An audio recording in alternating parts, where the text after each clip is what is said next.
Friends, my name is काजल और आप सभी का स्वागत है मेरे चैनल पर। और आज के इस वीडियो में हम डिस्कस करेंगे UP DElEd first semester subject science, जो आपका तीसरा पेपर होता है। ठीक है, तो इसमें हम डिस्कस करेंगे कि आपका जो पेपर का पैटर्न कैसा होता है एग्जाम में पूछने का।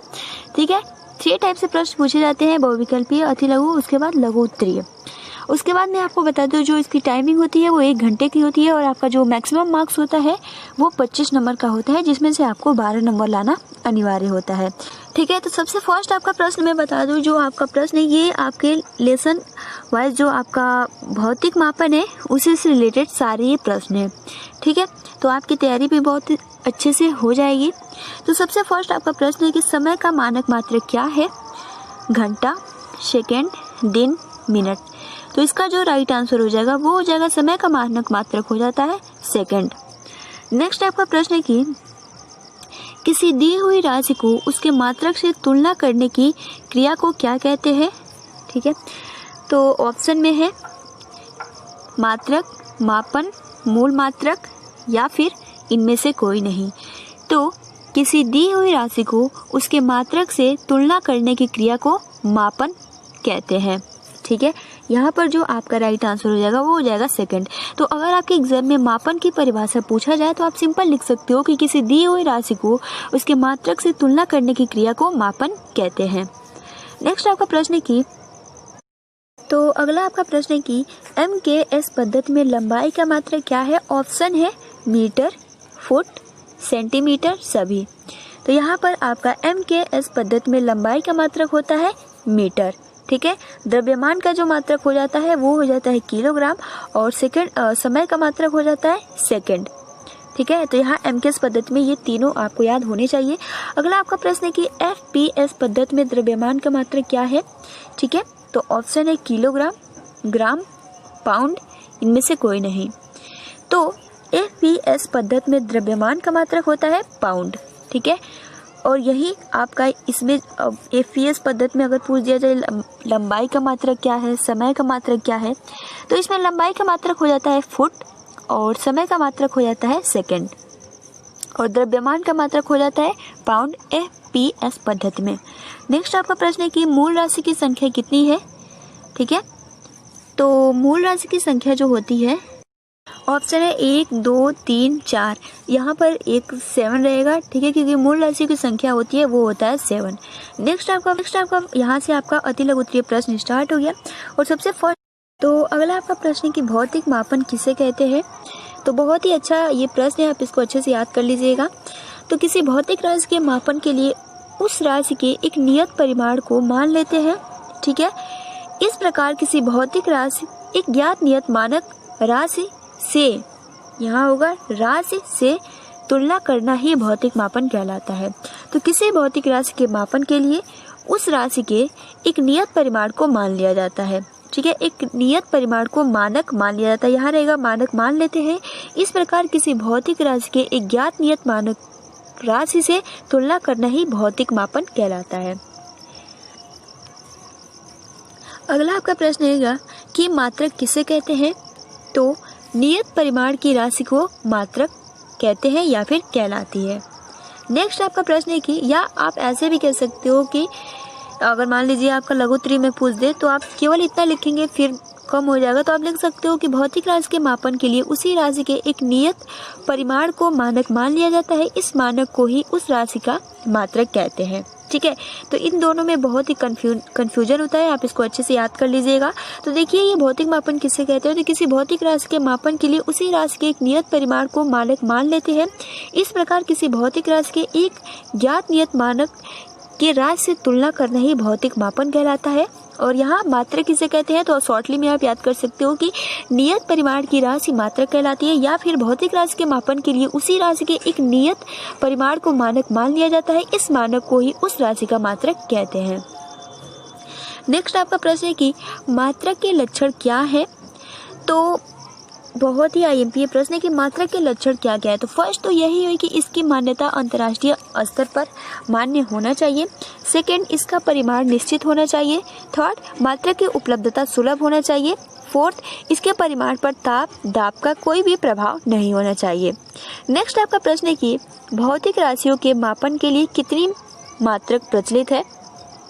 ठीक है, तो भौतिक राशियों के मापन के लिए कितनी मात्रक प्रचलित है, तो मुख्य रूप से 4, जो कि मैंने अभी बताया। चलिए मैं विस्तार से बता देती हूँ। मुख्य रूप से 4 प्रचलित है, CGS, FPS, MKS और SI यूनिट। अब देखिए इसमें जो CGS होता है, इसमें लंबाई का मात्रक जो होता है वो होता है सेंटीमीटर। ठीक है, द्रव्यमान का मात्रक जो होता है वो होता है ग्राम, और समय का मात्रक हो जाता है वो होता है सेकंड। FPS की बात कर ले तो FPS में हो जाता है लंबाई का मात्रक फुट, द्रव्यमान का मात्रक पाउंड और समय का मात्रक सेकंड। MKS में जो होता है लंबाई का मात्रक मीटर हो जाता है, द्रव्यमान का मात्रक किलोग्राम हो जाता है और समय का मात्रक सेकंड हो जाता है। SI यूनिट में सेम वही, ठीक है, लंबाई का मात्रक मीटर हो जाता है, द्रव्यमान का मात्रक किलोग्राम, समय का आपका हो जाता है सेकंड। ठीक है, पदार्थ जैसे ताप का हो जाता है केल्विन, ज्योति तीव्रता का हो जाता है कैंडिला, पदार्थ मोल का मोल हो जाता है। तो ये कुछ आपको पता होना चाहिए। अगला प्रश्न देखते हैं। तो अगला आपका प्रश्न है कि मात्रक पद्धति किसे कहते हैं। तो मूल भौतिक राशियों के मापन हेतु चुने गए मूल मात्रकों की व्यवस्था को मात्रक प्रणाली या मात्रक पद्धति कहते हैं। ठीक है, तो मात्रक पद्धति किसे कहते हैं, तो मूल भौतिक राशियों के मापन हेतु चुने गए मूल मात्रकों की व्यवस्था को मात्रक प्रणाली या मात्रक पद्धति कहते हैं। नेक्स्ट आपका प्रश्न है कि मूल भौतिक राशियां हैं। तो जैसे अभी था कि मूल भौतिक राशियां जो है वो 7 है, जैसे यहाँ लिखा भी गया है। SI यूनिट, लंबाई का मात्रक मीटर, M इसका संकेत है, द्रव्यमान का हो जाता है किलोग्राम, kg इसका संकेत है, समय का हो जाता है सेकंड, स्मॉल s इसका सेकंड है, ताप का हो जाता है केल्विन, ज्योति तीव्रता का हो जाता है कैंडेला जिसका संकेत CD होता है, विद्युत धारा का हो जाता है एम्पियर जिसका संकेत कैपिटल A हो जाता है, पदार्थ की मात्रा का मोल हो जाता है मोल, जो मैंने अभी बताया, और इसका संकेत हो जाता है मोल। ठीक है, नेक्स्ट बढ़ते हैं। तो यहाँ से आपका लघु उत्तरीय प्रश्न स्टार्ट हो गया। तो सबसे फर्स्ट आपका प्रश्न है कि 2 संपूरक मूल राशियाँ कौन कौन सी है। तो 2 संपूरक मूल राशियाँ है कोण और घनकोण। कोण का मात्रक होता है रेडियन, घनकोण का मात्रक हो जाता है स्टेडियन। ठीक है, तो ये भी IMP है। नेक्स्ट आपका प्रश्न है कि मूल भौतिक राशियाँ हैं। तो मूल भौतिक राशियाँ 7 है। ठीक है, लंबाई, द्रव्यमान, समय, ताप, ज्योति, यही रिपीट कर दी हूँ ताकि आपको अच्छे से याद हो जाए। नेक्स्ट आपका प्रश्न है कि मानक मीटर की परिभाषा लिखिए। बहुत ही IMP प्रश्न है। मानक मीटर की परिभाषा क्या है, तो एक मानक मीटर पेरिस के समीप सेब्रे में अंतर्राष्ट्रीय माप तौल कार्यालय में रखी हुई प्लेटिनम इरिडियम की छड़ पर बने 2 चिन्हों के बीच की दूरी जबकि छड़ का ताप 0 सेंटीग्रेड है। इस मतलब मानक मीटर के बहुत सारे परिभाषाएं हैं, ये इजी है, आप इसको आसानी के साथ याद कर सकते हो। ठीक है, तो एक मानक मीटर पेरिस के समीप सेब्रे में अंतर्राष्ट्रीय माप तौल कार्यालय में रखी हुई प्लेटिनम और इरिडियम की छड़ पर बने 2 चिन्हों के बीच की दूरी है जबकि छड़ का ताप 0 डिग्री सेंटीग्रेड है। तो ये हो जाता है मानक मीटर की परिभाषा। आप इसको अच्छे से याद कर लीजिएगा, 100% इससे रिलेटेड आपके एग्जाम में प्रश्न पूछे जाएंगे। अब देखिए लंबाई के अन्य मात्रक कौन कौन से हैं। ठीक है, तो लंबाई के क्योंकि छोटे छोटे मात्रक होते हैं तो लंबाई के माइक्रोन हो जाता है, एंगस्ट्रोम हो जाता है, फर्मी हो जाता है और खगोल विज्ञान हो जाता है। ये आपके लंबाई के अन्य मात्रक है। ठीक है, अब खगोल विज्ञान के भी है, खगोलीय मात्रक, प्रकाश वर्ष, पारसेक, ये क्या है, लंबाई के अन्य मात्रक हैं। नेक्स्ट आपका प्रश्न है कि माइक्रोन क्या है। तो यह लंबाई मापने के लिए एक छोटा मात्रक है। यह अत्यंत सूक्ष्म वस्तुओं जैसे कि जीवाणुओं के माप को व्यक्त करने के लिए ये उपयोग में लाया जाता है।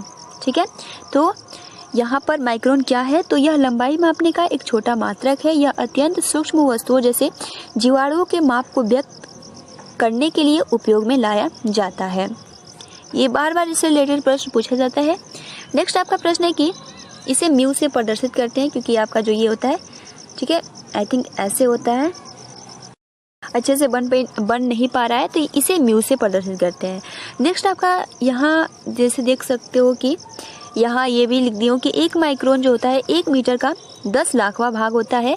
1 माइक्रोन बराबर 1/10 मतलब 1 लाख मीटर बराबर 10⁻⁻⁻6 मीटर होता है। अगला आपका प्रश्न है कि तो इसका जो अगर मान लीजिए एग्जाम में पूछा जाए कि 1 माइक्रोन बराबर कितना होता है, तो 10⁻⁻6 मीटर होता है। नेक्स्ट आपका प्रश्न है कि एंगस्ट्रॉन क्या है। तो यह लंबाई मापने का एक अन्य छोटा मात्रक है, ठीक है।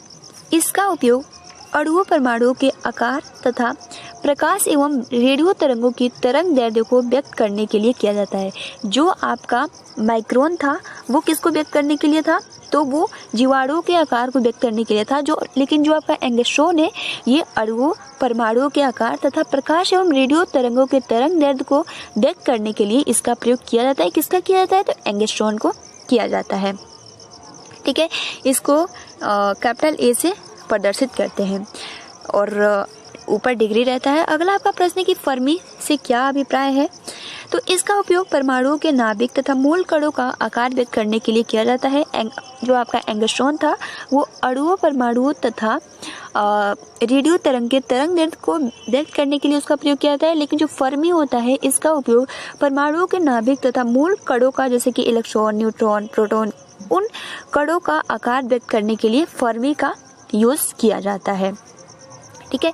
एक फर्मी बराबर होता है 10⁻⁻15 मीटर होता है। नेक्स्ट आपका प्रश्न, और एंगस्ट्रॉन का जो मैं नहीं बताई तो उसका हो जाता है 10⁻⁻10 मीटर। ये भी आप याद करते चलिए। अगला जो है आपका खगोल विज्ञान किसे कहते हैं। लास्ट आपका प्रश्न है खगोल विज्ञान किसे कहते हैं, ठीक है। तो खगोल विज्ञान जिसमें हम आकाशीय पिंड का अध्ययन करते हैं, ठीक है, तो उसे जैसे कि तारा हो जाएगा, गैलेक्सी हो जाएगा, इसके बारे में अध्ययन करना ही खगोल विज्ञान होता है, ठीक है। अब आपको ये बताना है कि एक खगोलीय मात्रक में कितना किलोमीटर होता है, ठीक है। ये आपके लिए प्रश्न है और हो सकता है तो आप मीटर में भी बता सकते हो। फिलहाल आज के लिए इतना ही। बहुत ही इंपॉर्टेंट प्रश्न थे हम, और भी कुछ इससे रिलेटेड भी आपको पता चल जाएगा कि आपके एग्जाम में प्रश्न कैसे पूछा जाता है।